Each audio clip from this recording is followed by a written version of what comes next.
terlihat, musisi legendaris sekaligus mantan vokalis grup band Jikustik, Pongky Barata, kini kembali meramaikan industri musik tanah air dengan menciptakan mahakarya terbarunya. Melalui sebuah album berjudul Love Song, Pongky menyuguhkan 10 lagu cinta yang selama ini sering didengar oleh kaula muda. Tak cukup sampai di situ, dari 10 lagu yang disajikan, terdapat 3 lagu yang turut dibawakan oleh penyanyi top Rio Febrian. Lagu-lagu ini sebelumnya juga pernah dipopulerkan oleh para musisi legendaris seperti Mendiang Krisya, Iwan Fals, Anang, serta Siti Nurhaliza. Tentu ini menjadi pertama kali setelah sekian lama Pongky tidak menciptakan album dan bernyanyi secara langsung dengan suaranya yang begitu khas. Lantas, seperti apa ungkapan Pongky terkait album barunya tersebut?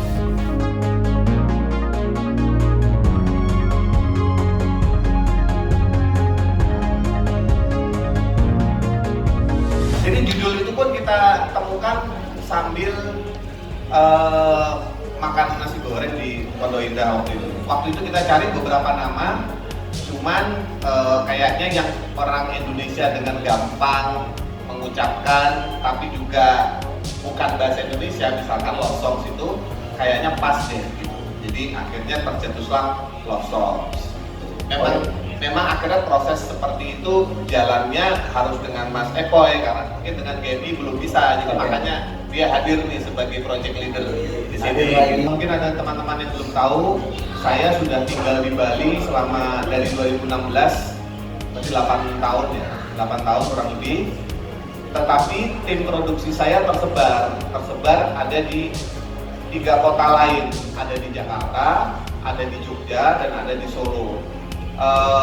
Karena jadi supaya saya bisa mengerjakan banyak hal dalam waktu yang pendek, saya tidak bisa kerjakan sendiri. Misalkan contoh mengedit musiknya atau mengedit vokalnya, itu saya kirim dulu ke Jakarta. Ada tim saya yang mengerjakan itu. Setelah itu musiknya, karena ini temanya adalah synthpop. Synthpop itu banyak menggunakan synthesizer. Back sound dari keyboard saya tidak banyak, itu ada di teman saya yang di Solo. Jadi saya kirim data ke Solo, dikerjakan di sana, dirapihin, termasuk sound drumnya, sound keyboardnya, sehingga menjadi apa yang didengar. Kalau dari versi yang saya buat di Bali itu masih raw, masih mentahnya. Untuk dimatangkan dikirim ke teman saya yang ada di Solo. Setelah yang Solo selesai, yang Jakarta selesai, semua data itu dikirimkan kembali ke Bali. Di Bali saya pastikan lagi semua sudah benar. Semua data yang benar itu saya kirimkan lagi ke tim saya yang memixing dan memastering. Ini proses final dari sebuah karya audio. Jadi kebetulan karena saya tinggal di Bali, waktu luang saya banyak. Jadi setiap hari saya produksi sampai saya bisa stok sekian lagu yang belum rilis. Nah ini yang diambil oleh Hadir. Nah kemudian Hadir bilang, tapi Mas, kita perlunya 10, kurang 3. Yang saya punya 7 kan, kurang 3. Nah 3-nya ini gimana? Saya bilang, Mas Epoy, maaf nih, saya kan lagi ada kerjaan dengan yang lain. Jadi saya serahkan yang 7 ini, yang 3 silakan Mas Epoy pikir gitu. Kemudian ya sudah dirancanglah keartisannya siapa, lagunya apa, tapi Mas Epoy update. Selama itu diupdate, dan saya agak memang dalam artian sejujurnya saya tidak terlalu mempertimbangkan karena pikiran saya lagi ke yang lain, sementara Mas Epoy ini sebagai project leader harus segera mendapatkan 3 lagu sisanya. Nah tiba-tiba saya ditelepon oleh Rio, "Kok ini project apaan? Gue disuruh nyanyi." Dulu saya nggak tahu Mas Rio, apa nih? Ceritalah Rio, bla bla bla.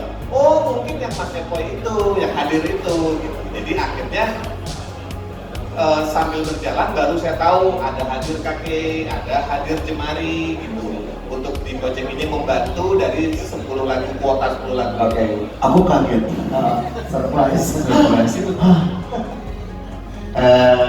Yang jelas pasti ini kan nggak baru sekali aku kerja sama Mas Pongky di album Mas Pongky yang 10 tahun lalu.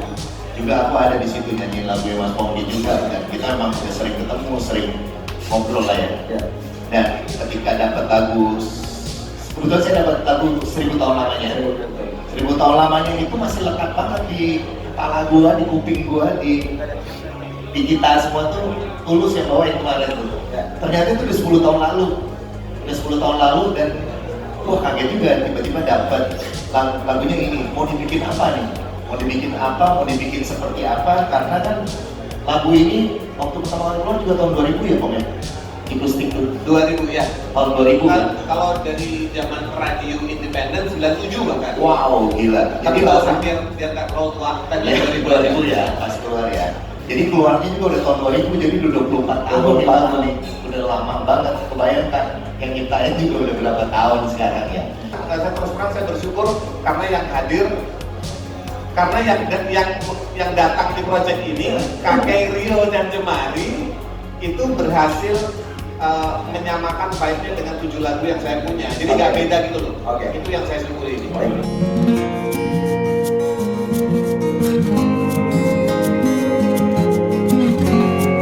Terlepas dari mahakarya yang diciptakan olehnya, Pongki yang saat ini tinggal di Bali kini sedang dibuat resah oleh sang anak yang kini tengah menimba ilmu di Yogyakarta. Sebagai ayah, Pongki tentu khawatir dengan kondisi putranya yang saat ini jauh darinya. Akan tetapi, seiring berjalannya waktu, perlahan Pongki pun mulai belajar tegar mengingat anak pertamanya yang saat ini semakin beranjak dewasa. Maka dari itu, Pongki pun mencoba untuk menyibukkan diri dengan membuka coffee shop di Bali.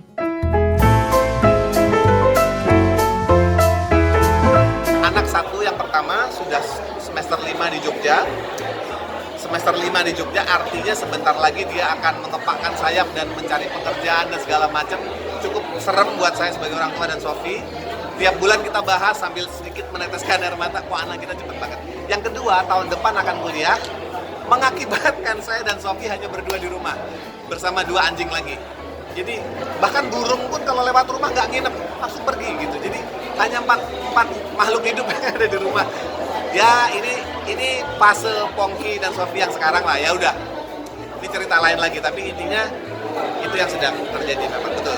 Kalau melihat dari karya yang saya keluarkan, kalau dari YouTube saya itu hampir setiap bulan minimal 1 karya keluar rilis, jadi tidak pernah berhenti produksi. Kalau dari karya ya, berarti kalau dibilang produktivitas sih meningkat. Traveling juga sebulan itu minimal 4 kali keluar pulau. Jadi seminggu 1 sekali. Yang capek tenaganya memang. Nah ini membuat saya harus memilih pekerjaan yang worth it sama yang enggak. Kayak preskon saya nggak bisa, dikit-dikit preskon nggak bisa, harus persis tanggalnya, nggak bisa ganti, nggak bisa pakai kayak gitu-gitu. Jadi ya, saya buka coffee shop dengan Sofi, dengan istri saya, namanya Pepita & Sons. Menu andalannya adalah donat vegan. Jadi donatnya itu tidak menggunakan telur, tapi dia tetap cita rasanya tetap enak, dan ada temennya, ada kopi dan beberapa produk vegan lainnya. Istri saya yang memimpin, saya supporter. Nah itu kegiatan kami ketika tidak menjadi musisi atau seniman. Instagram saya tidak pernah dimaksudkan untuk serius, kecuali bahkan tentang keluarga pun saya sebenarnya lebih banyak bercanda. Jadi kalau tidak pernah seserius itu, Meksiko juga bukan tempat yang menarik. Kalau boleh pilih ya tetap Bali lah gitu ya, tetap Bali. Ada negara lain mungkin, tapi bukan Meksiko gitu kalau untuk tidak. Tapi kalau buat saya itu bercanda, tetap saya pilih Bali.